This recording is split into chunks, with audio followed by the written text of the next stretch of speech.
Hi, everybody. It's Lori. Let's talk book haul. I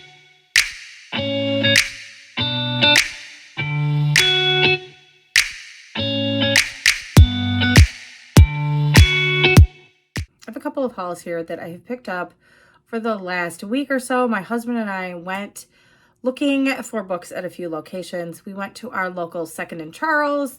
That was kind of a dud. I will say I didn't find anything particularly interesting that I was looking for. I have a list of books that I want to read for some upcoming TBRs and didn't find anything there. So that was a little bit of a disappointment. We next went to Barnes & Noble, which of course I could find a million books in there. It'd be pretty shocking if I walked out of there without a book. Next we went to, I think it's Books A Million. So there's only one in our area. So that was a trek for us and it was fun. We like to go out there once in a while.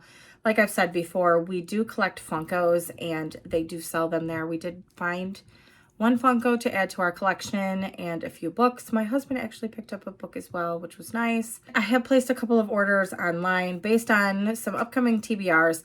If I can't find them in the library and I'm really interested in reading the book, then I will probably order it or buy it in the bookstore. I can't find all the books in the bookstores. Obviously, they don't have all of the millions of books that are out there.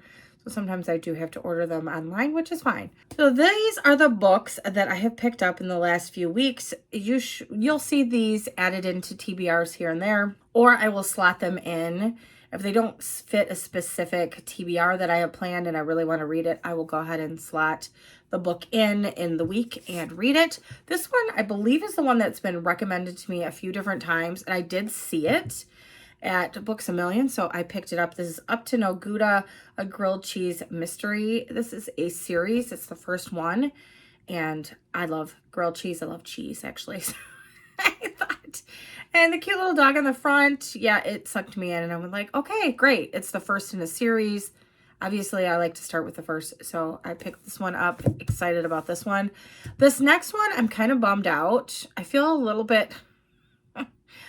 I don't know. Has this ever happened to any of you? I feel a little bit deceived, I don't know, or tricked. So I grabbed this for an upcoming TBR for Valentine's Day, actually, and read the synopsis. I don't know how I missed this and had no idea.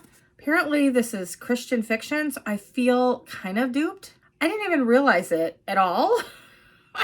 Till I went on Goodreads to see what the reviews were. And I saw, just to read a couple of reviews, see what the star rating was. And it said Christian fiction. And I'm like, what? So I don't know if I'm going to slot this in or not. I'm just kind of irritated. It sounds good. The premise sounds good. So I'm kind of bummed. Like, if it's my decision and I want to read that, that's great. But I just feel like that wasn't the point of me grabbing this. I don't know. Let me know your thoughts and if that's happened to you before. And if you want to see me review this book, I probably will. I mean, I purchased it already. I'm not going to take it back to the store. But I'm just feeling kind of like, how did that, I don't know. I don't know that it needs to be, like, written across. But, yeah. Anyway. So there we are. This next one is Love Lettering by Kate Claiborne.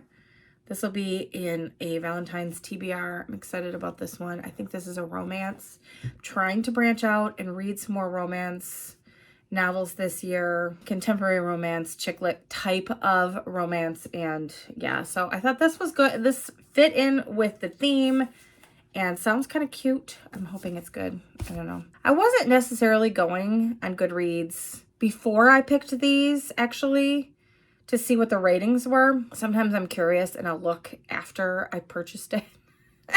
But I wasn't necessarily going on there and saying, okay, it has to be, a 4-star or above for me to pick it. I don't think that's necessarily an indication of whether or not I'm going to like a book. So I don't want to make my decisions based on that. So I kind of, sometimes I'll be curious and I'll go on there and see what the majority, what is the overall average rating for the book. This one just grabbed my attention and I grabbed it. This was like an impulse buy. I have no idea where I'm going to slot this in, but there were a few books by this author on the shelf and I got sucked in by the colors and the titles. Thought this sounded interesting. Sounds like he is a crime writer and mystery ensues. So I'm excited to try this one out. I believe there's another one. Is this a duology?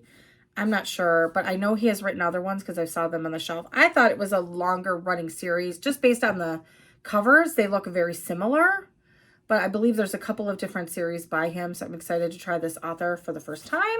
I picked up a beloved favorite by a lot of people because I do want to read this. I thought my oldest son might be interested. He is dyslexic. He will read some books depending. It just takes him a really long time to read them. But I thought this might be something that he would enjoy. So I haven't mentioned this on the channel yet. My son is he has leukemia, and he is in treatment right now for that. They told us it's a 2 to 3 year journey. He is doing really, really well, but because of that, he can't work and he goes to treatments, has a lot of downtime. So I thought this might be something that he could get into as well. He played hockey, was a college hockey player.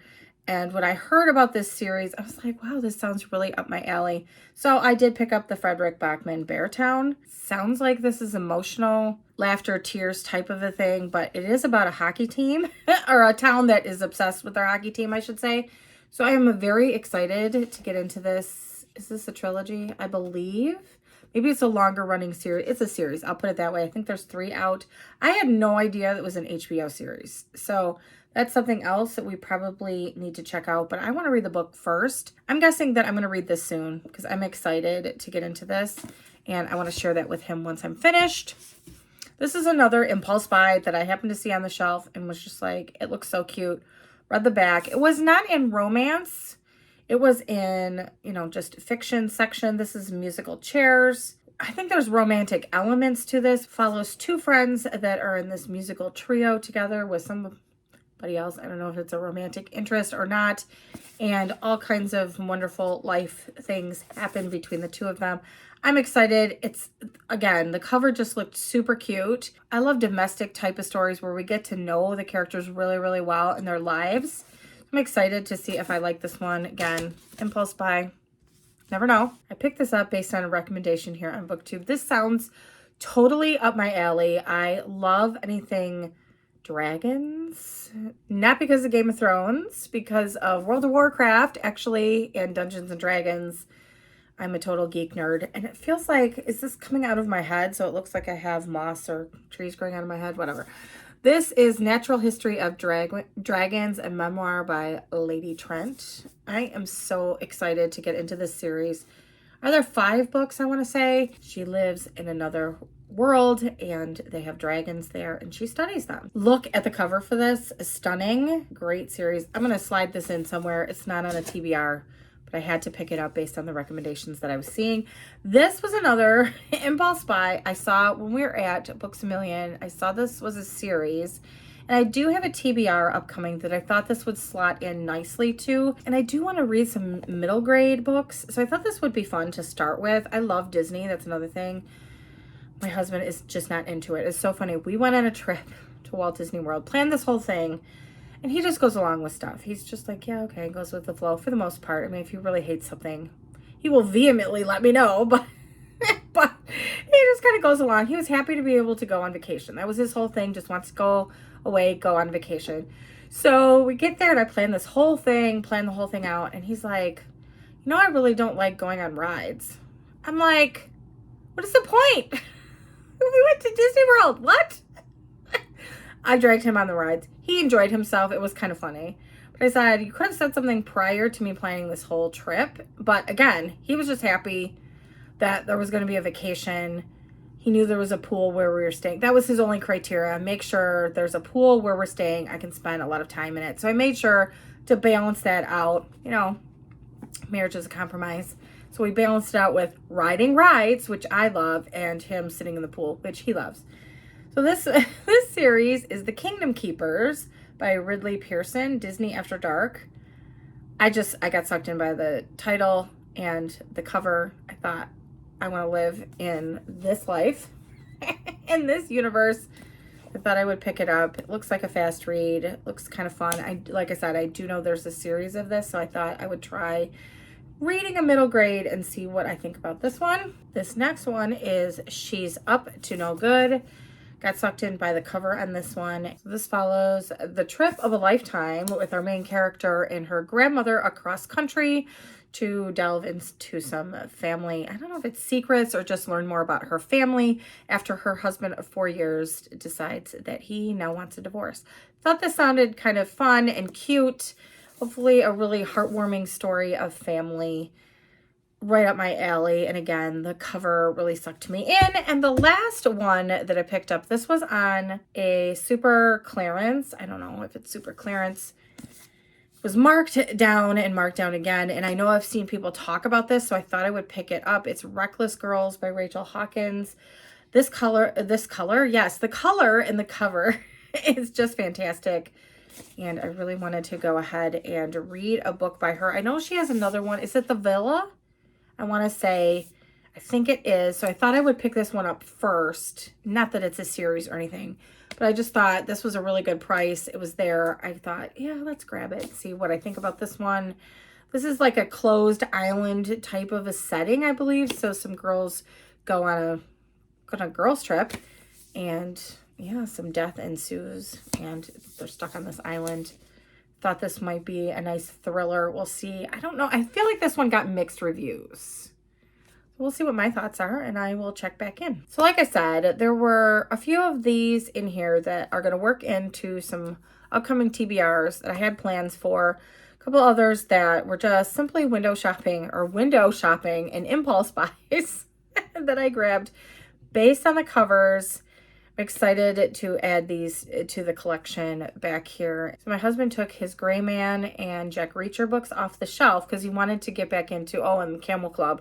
He really likes those. So he took those off the shelf. And I'm like, you took all the books off the shelf. They were holding a place at the bottom until I fill in some other books. I don't tend to leave books on the shelf after I've read them unless they're part of a series that I'm currently working on, because it's not that big of a shelf. So I don't tend to hang on to tons of books. They're pretty much my TBR.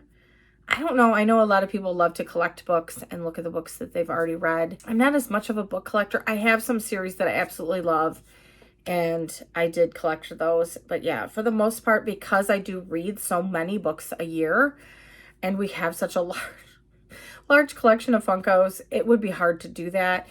When and if my son moves out at some point, I will be happy. I will take over some of those bookshelves because he'll take his Funkos with him, and I will take some of those bookshelves back over and maybe start my own collection at that point. But at this juncture, I'm happy with keeping, for the most part, my TBR on the shelves behind me. Reminds me of the books that I need to read, and I keep getting excited about the ones that are upcoming. So thank you so much for joining me today on this book haul. Bye, everybody.